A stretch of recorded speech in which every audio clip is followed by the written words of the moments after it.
जब भी लो वोलेटाइल और स्टेबल फंड की बात आती है तो लार्ज कैप को ज़्यादा प्रीफर किया जाता है क्योंकि यहाँ पर स्टेबिलिटी ज़्यादा होती है, ऐसा माना जाता है। लेकिन क्या एक्चुअली में ये बात सही है? आज के वीडियो में हम लोग डिटेल में एनालिसिस करने जा रहे हैं फ्लेक्सी कैप कैटेगरी के फंड और लार्ज कैप के फंड को लेकर के कि लॉन्ग टर्म में हमें रिटर्न कौन ज़्यादा दे रहा है और कौन ज़्यादा स्टेबल है। इस वीडियो के साथ बने रहिएगा, बहुत इंफॉर्मेटिव और इंटरेस्टिंग वीडियो होने वाला, अंत तक जरूर जुड़े रहिएगा। नमस्कार दोस्तों, मेरा नाम है नीरज, आप देख रहे हैं फिनोबिट यूट्यूब चैनल। अगर आप इस चैनल पर पहली बार विजिट कर रहे हैं तो इसको सब्सक्राइब करते हुए बेल आइकन को प्रेस करना ना भूलें।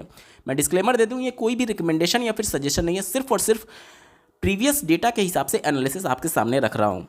लार्ज कैप की बात करें तो टोटल 33 म्यूचुअल फंड्स अवेलेबल हैं और पिछले 5 साल के रिटर्न के हिसाब से अगर मैं अरेंज करूं तो टॉप 2 में Nippon India large cap fund और ICICI Prudential blue chip fund आता है।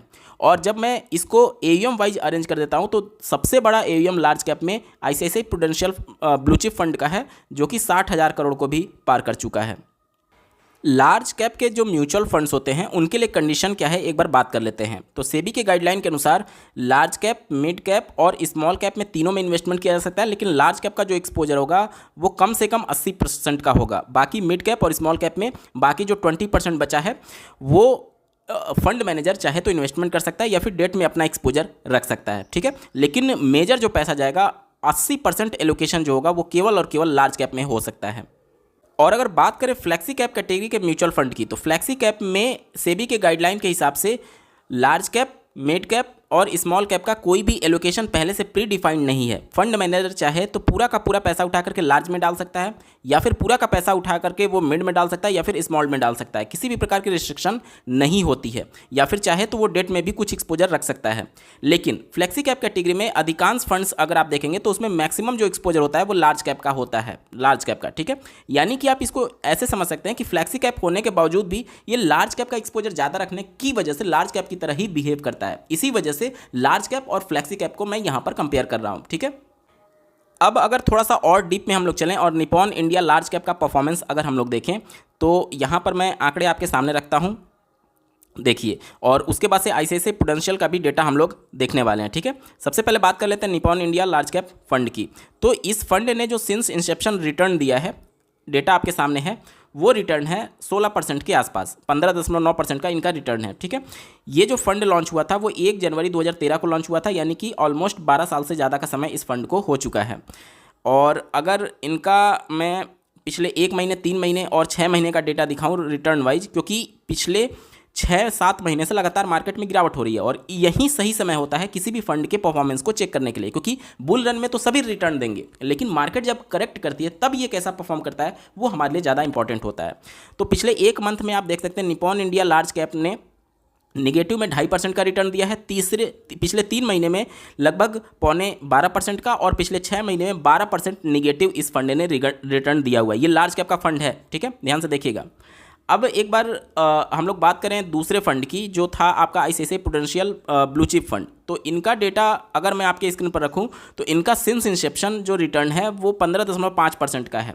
और ये फंड जो था वो भी 1 जनवरी 2013 को लॉन्च हुआ था, यानी ऑलमोस्ट 12 साल का समय इस फंड को भी हो चुका है। और अगर मैं इनका रिटर्न दिखाऊं, ट्रेलिंग रिटर्न, तो आप देख सकते हैं पिछले 1 महीने में इनका जो रिटर्न रहा है वो -3%, पिछले 3 महीने में -10% और पिछले 6 महीने में निगेटिव लगभग 11.25% के आसपास का रिटर्न रहा है, ठीक है। यहाँ तक आप समझ चुके हैं। अब यहाँ पर अगर मैं थोड़ा सा और टेक्निकल डेटा दिखाऊं जिससे और ज़्यादा आप इन चीज़ों के बारे में अवेयर हो पाएँ, तो यहाँ पर आप देख पाएंगे इनका जो एक्सपेंस रेशियो है वो 0.91 का है, ठीक है, 0.91 का। इसके अलावा अगर मैं निपॉन इंडिया की बात करूँ तो निपॉन इंडिया में आप देख सकते हैं इनका जो एक्सपेंस रेशियो है वो 0.74 का है, ठीक है। और अब बात करते हैं फ्लेक्सी कैप में जो कंसिस्टेंट परफॉर्मर है पराग पारिक, उसके डेटा की हम लोग बात करते हैं और उससे हम लोग कंपेयर करके देखते हैं कि इनका परफॉर्मेंस कैसा है। तो यहाँ पर आप देखिए जो पराग पारिक है उसने सिंस इंसेप्शन जो रिटर्न बना करके दिया है वो 19.6% का दिया है, और वहाँ पर हमें जो रिटर्न मिल रहा था वो लगभग 15 से 16% के बीच का मिल रहा था, और यहाँ पर लगभग 19.5% का रिटर्न है। तो रिटर्न में तो बहुत बड़ा अंतर है यहाँ पर, ठीक है। इसके अलावा अगर डाउन साइड प्रोटेक्शन की हम लोग बात करें, क्योंकि मेन यही है, जब मार्केट करेक्ट होगा तो मेन यही है इनका। अगर मैं आपको एक्सपेंस रेशियो दिखाऊं तो दोनों के एक्सपेंस रेशियो, जो लार्ज कैप का निपॉन इंडिया था और आईसीआईसीआई प्रूडेंशियल था, दोनों के एक्सपेंस रेशियो से इसका एक्सपेंस रेशियो कम है। और एयूएम भी देखेंगे तो दोनों के एयूएम से इस फंड का जो एईएम है वो ज़्यादा है।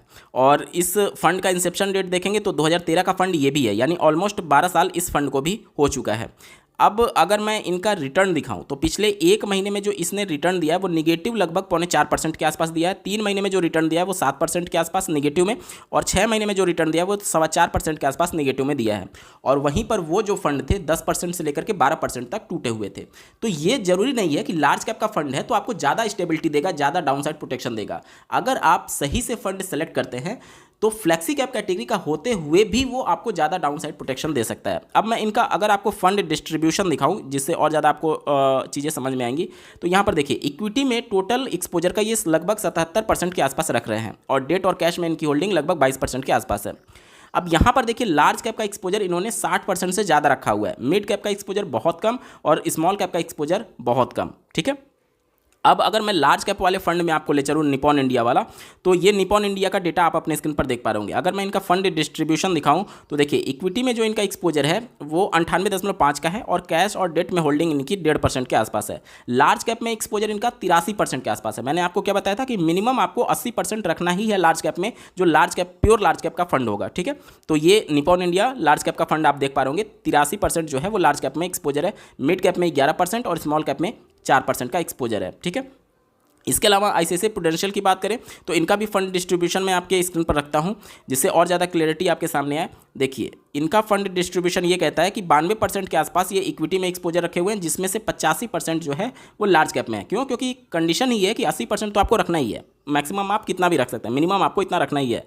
मिड कैप में इनका 6.25% के आसपास एक्सपोजर है, और स्मॉल कैप में 0.5% के आसपास एक्सपोजर है, और 8% लगभग ये डेट और कैश में होल्ड करके रखे हुए हैं। ठीक है, तो इस तरीके से आप देख सकते हैं। इसके अलावा और कुछ ये जो निगेटिव रिटर्न पिछले 1 महीने, 3 महीने, 6 महीने का आपने देखा, इससे आपको पता चलेगा कि डाउन साइड प्रोटेक्शन जो है वो पारंपरिक फ्लेक्सी कैप में आपको ज़्यादा देखने को मिल रहा है, और सिंस इंसेप्शन रिटर्न भी उनका ज़्यादा है। अब मैं थोड़ा सा 1 साल, 3 साल और 5 साल का रिटर्न यहाँ पर दिखा दूँ ताकि जो क्लियरिटी आप चाहते हैं वो थोड़ा सा और क्लियर हो जाए। तो सबसे पहले बात करेंगे आईसीआईसीआई प्रूडेंशियल ब्लू चिप का। 1 साल का जो रिटर्न है वो लगभग 5%, 3 साल का जो रिटर्न है वो लगभग 16.5%, और 5 साल का जो रिटर्न है वो 22.5% के आसपास है। ठीक है, डेटा देख लिया आपने। अब बात करेंगे निपॉन इंडिया लार्ज कैप की।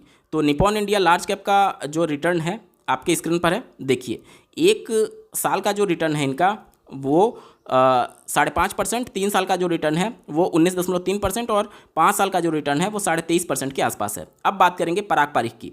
पराग पारीख के रिटर्न की अगर हम लोग बात करें तो आंकड़े आपके स्क्रीन पर है। देखिए पिछले 1 साल का जो रिटर्न है, वो 12.8%, 3 साल का जो रिटर्न है वो 18.4%, और 5 साल का रिटर्न जो है वो 28%। मतलब कि लार्ज कैप से हर एक टाइम फ्रेम में या तो बीट कर रहा है अच्छे मार्जिन से, या फिर लगभग उसके बराबर का के आसपास का रिटर्न है। ये वाला जो रिटर्न है वो लगभग उसके बराबर के आसपास का है, लेकिन 5 साल में रिटर्न आप देख लीजिए काफ़ी अच्छा है उन दोनों की तुलना में, और 1 साल में भी अगर आप परफॉर्मेंस देखेंगे तो उन दोनों की तुलना में इनका परफॉर्मेंस जो है वो काफ़ी अच्छा है। ठीक है, तो इस तरीके से आपको फंड कंपेयर करके अपने लिए अप्रोप्रिएट फंड चुनना चाहिए। केवल सोशल मीडिया पर या फिर यूट्यूब पर, गूगल पर सर्च करके हमें केवल ये नहीं देखना है कि लार्ज कैप हमें ज़्यादा डाउन साइड प्रोटेक्शन देगा। एक्चुअली में आपको डेटा को कंपेयर करना है कि क्या चीज़ें होती हैं, क्योंकि यहाँ पर पराग पारीख में अगर आप देखेंगे तो बहुत कुछ फैक्टर्स ऐसे हैं। क्योंकि इनका अगर आप मैं आपको आपके स्क्रीन पर दिखाऊं, देखिए जो इनका टर्नओवर रेशियो होता है वो काफ़ी कम होता है। ये वैल्यू इन्वेस्टिंग पर फोकस करते हैं। वैल्यू इन्वेस्टिंग क्या होती है? एक बार इन्होंने फंडामेंटली स्ट्रांग स्टॉक को चुन लिया और उसमें इन्वेस्टमेंट करने के बाद से इसको लंबे पीरियड के लिए होल्ड करते हैं। बहुत ज़्यादा ये अपने स्टॉक्स को परिवर्तित नहीं करते हैं।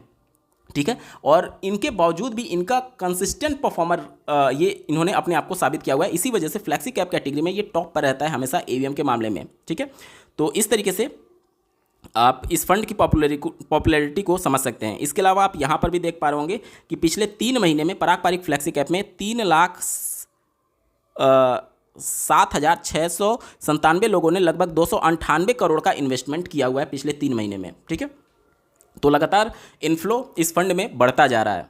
और जहाँ तक बात है स्टेबिलिटी की, तो लार्ज कैप से भी ज़्यादा स्टेबल फंड ये है, और रिटर्न के भी मामले में since Inception return large cap को अच्छे खासे मार्जिन से इसने बीट किया हुआ है। ठीक है, तो इस तरीके से आप अपने लिए बेस्ट फंड चुन सकते हैं। ये कोई भी रिकमेंडेशन या फिर सजेशन नहीं है, सिर्फ और सिर्फ आंकड़े और डेटा मैंने आपके समक्ष प्रस्तुत किए हैं। आपको ये वीडियो कैसा लगा, मेरा एफर्ट कैसा लगा, कमेंट के माध्यम से जरूर बताइएगा। और ऐसे ही महत्वपूर्ण अपडेट के लिए इस चैनल को सब्सक्राइब करना ना भूलें। इस वीडियो को देखने के लिए आपका बहुत बहुत धन्यवाद। भगवान करे आपका दिन शुभ हो।